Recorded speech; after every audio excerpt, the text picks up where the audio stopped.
Bonjour, bienvenue sur Equiliforce. Aujourd'hui, je vous présente la première partie du livre La guérison du cœur de Guy Corneau, un livre sous-titré Au bout de nos épreuves, le bonheur.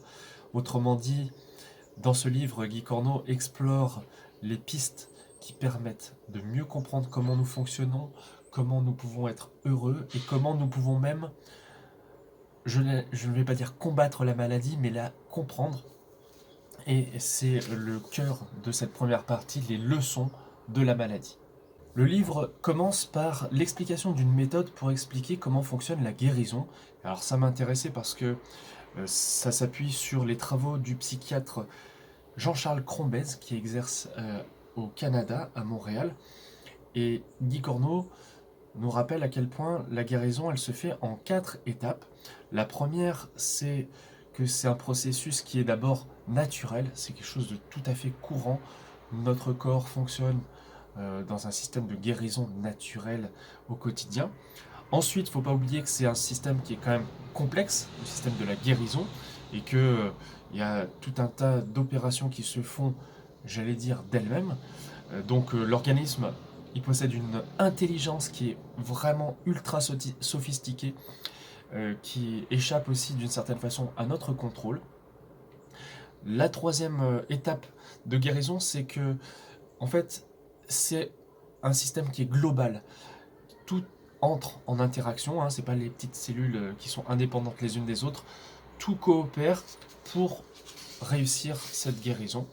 Et enfin, ce sont des processus qui sont singuliers, c'est-à-dire que selon les personnes, la guérison ne va pas se faire de la même façon.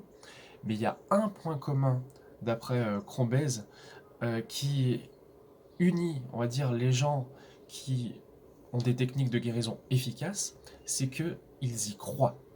Et du coup, ce qui m'intéresse dans ce livre, c'est à quel point euh, il y a des expériences, des cas particuliers qui sont développés autour de cette idée que le pouvoir de la pensée, il a vraiment de l'importance dans la guérison, et donc on va voir comment.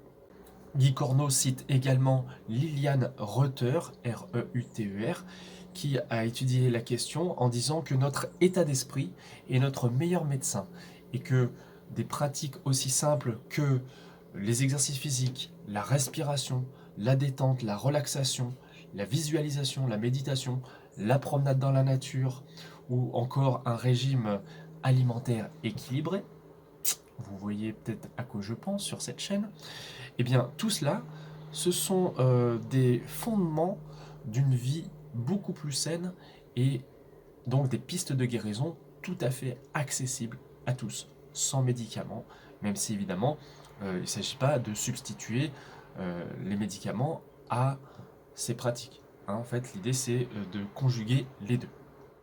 Autre docteur cité par Guy Corneau, Claude Sabat, S-A-B-B-A-H, qui place le stress au cœur de toutes les tensions qui peuvent provoquer des maladies. Et il dit notamment, la maladie apparaît comme le meilleur programme de survie lorsqu'un conflit met en danger l'intégrité physique et psychique d'un individu. Autrement dit, ce qui euh, est extrêmement stressant pour un esprit, par exemple, va être transformé en maladie de façon à diminuer l'intensité du stress et de prolonger la vie le plus longtemps possible. En gros, le cerveau préférera développer un cancer plutôt que de subir un stress très intense, euh, d'après Claude Sabat.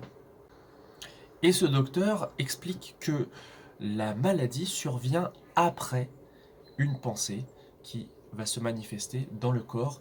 Et il explique cela à travers une anecdote autour d'un cas qui s'appelle Arthur, un jeune garçon qui a de l'eczéma aux mains, et notamment entre le pouce et l'index. En fait, ce petit garçon voit très peu ses parents. Il a un jour l'occasion d'avoir quelques jours de vacances à leur contact, et il croit bon, les parents, de l'emmener chez les grands-parents et de passer du temps ensemble pour se reposer. Sauf que l'enfant est en rage contre cela, il va agripper le portail de la maison de ses grands-parents et quelques temps plus tard, il va développer un eczéma très important, très douloureux.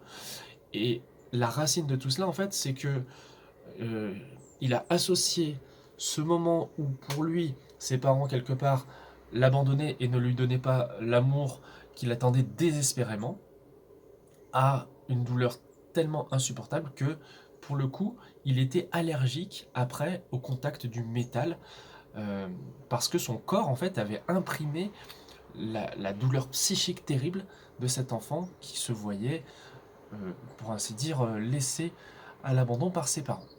Et tant qu'on n'est pas remonté à la racine de ce mal-être, eh bien, on pourra continuer à traiter de façon médicamenteuse les symptômes, mais ils vont continuer de se produire puisque fondamentalement, le cerveau a quelque part trouvé cette solution d'urgence pour exprimer ce qui n'a pas pu être dit, ce qui n'a pas pu être crié par l'enfant lui-même. Guy Corneau cite également un cardiologue mondialement reconnu qui s'appelle Dean Ornish, O-R-N-I-S-H, qui a écrit un livre Love and Survival. Et dans ce livre, il recense des études scientifiques qui ont été menées par les plus grandes universités comme le MIT du Massachusetts. Et il pose des questions. Y a-t-il quelqu'un qui prenne vraiment soin de vous, qui se sente près de vous, qui vous aime, qui veuille vous aider et à qui vous puissiez vous confier? Si vous répondez non à ces questions, vous pouvez avoir 3 à 5 fois plus de chances de connaître une mort prématurée ou des maladies de toutes sortes, selon certaines études. Alors, si on réfléchit bien, c'est pas fondamentalement étonnant, mais ce que j'aime beaucoup, c'est qu'il s'appuie sur des observations et sur des déclenchements de maladies auto-immunes, d'arthrite, d'allergie, d'alcoolisme, d'abus de drogue, voire de tentatives de suicide. Tout ça, c'est lié à la réponse à ces questions. Et on revient à l'idée que quand on se sent en mal-être vis-à-vis d'une situation, par exemple au niveau relationnel, eh bien, le corps va trouver ses réponses du mieux qu'il peut, et ça va être souvent par ce genre de maladie. Concernant le cholestérol, par exemple, une personne qui se sent entourée, choyée affectivement, eh bien, aura des capacités d'absorption beaucoup plus fortes qu'une personne qui se sentira délaissée et non soutenue. Ce cardiologue, Dean Ornish, s'est notamment appuyé sur une étude menée à Harvard auprès de 126 hommes en bonne santé. Elle portait sur la perception de leurs parents.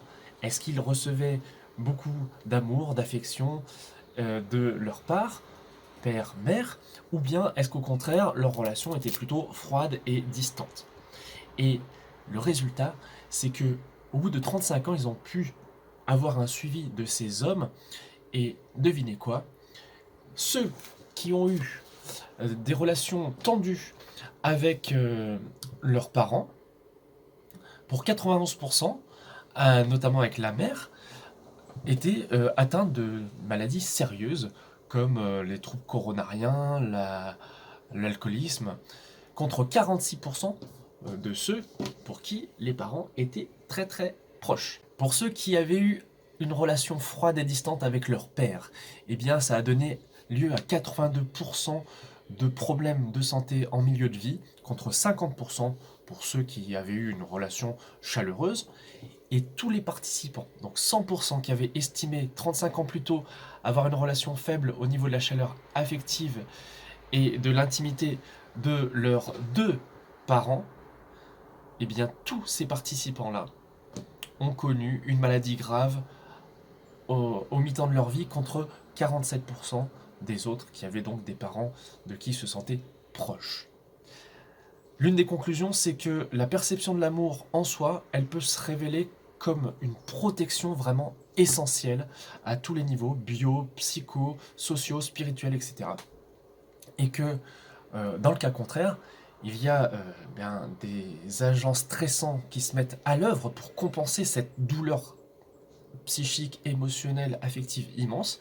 Et ces études-là montrent justement que c'est pas facile pour beaucoup de personnes, justement, si elles ont grandi dans un terreau où eh bien, les parents étaient plus ou moins distants. À ce sujet, Guy Corneau cite l'exemple d'Alexis, un jeune homme qui est atteint de colite, qui a des troubles donc intestinaux très douloureux et comme la plupart des maladies en IT, c'est une inflammation. L'inflammation souvent renvoie à l'idée de colère retenue, renfermée. Et lui, son histoire, c'est que il a des parents qui ne comprennent pas qu'il veuille être musicien, artiste, alors que son père lui-même, justement, était plutôt bon musicien, mais a préféré changer de carrière. Ils sont dans, on va dire, le schéma d'avoir un travail plutôt sûr, stable. Et du coup, Alexis, il fait des études de gestion, il veut plaire à ses parents. Sa maman, elle est plutôt violente quand il est petit, elle n'est pas très heureuse. Et en fait, il emmagasine. Et la maladie, elle est là pour dire en fait à quel point il a besoin de vivre, d'exercer cette activité artistique qui, quand il la pratique, euh, entraîne une disparition de ces symptômes de colite vraiment douloureux. En fait, depuis tout petit, il avait intégré l'idée que aussitôt que ses désirs auraient pu indisposer ses parents, eh bien, il les gardait pour lui et quelque part, il se verrouillait. Et évidemment, au niveau des intestins, on comprend bien cette idée que voilà, c'est fermé et ça fait mal. Et c'est une douleur qui est au creux du ventre, qui est aussi le symbole de notre identité. Guy Corneau parle dans ce cas de performants angoissés, c'est-à-dire des personnes qui vont développer une maladie parce que elles auront tellement à cœur de s'adapter aux exigences de leur entourage, notamment donc les parents, que eh bien, ils vont mettre un mouchoir sur toutes leurs ambitions, leurs élans, et que du coup, ils n'en feront jamais assez.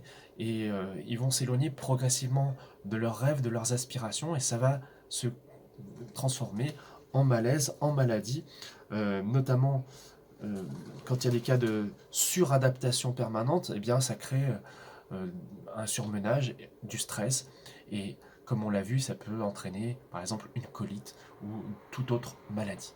Vous connaissez peut-être ce genre de personne, vous êtes peut-être aussi quelqu'un qui a tendance à donner beaucoup et finalement ça ne correspond pas exactement à ce que vous chérissez le plus dans la vie, mais vous le faites parce que votre entourage vous a fait comprendre que c'était le mieux pour vous. Eh bien, le conseil qu'on pourrait donner pour les personnes qui hésitent comme ça, c'est il vaut mieux une décision même erronée qu'une longue indécision, parce que l'indécision, elle va saper les forces intérieures, ça va être un travail vraiment usant au niveau émotionnel et que du coup, ça va être quelque chose au niveau physique qui peut entraîner des maladies. Et pour revenir à Alexis, eh bien, il a progressivement compris que ses parents, ils avaient leurs blessures, leur façon d'être, et que ils faisaient de leur mieux quelque part. Du coup, il s'est autorisé petit à petit à s'ouvrir à cet élan artistique, musical qu'il avait, et ça lui a permis de se réaliser et donc de se débarrasser de ces colites à répétition qui pouvaient être vraiment très douloureuses. Et donc je remercie Guy Corneau qui est décédé il y a quelques années maintenant pour ses livres parce que ce sont des trésors et c'est tout ce que je souhaite vous transmettre sur Equiliforce, des clés de santé, des clés de bien-être pour dans votre quotidien être de plus en plus ancré, à l'aise, y compris avec les choses qui sont difficiles. Il y a des moyens de changer, il y a des moyens de se transformer et moi j'y crois profondément.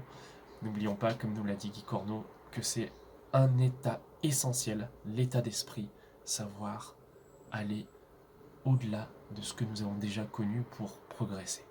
Il y a d'autres livres sur la chaîne qui sont présentés dans cette perspective. J'espère que vous aurez plaisir à les découvrir, je vous les mets en description, comme d'habitude. Salut!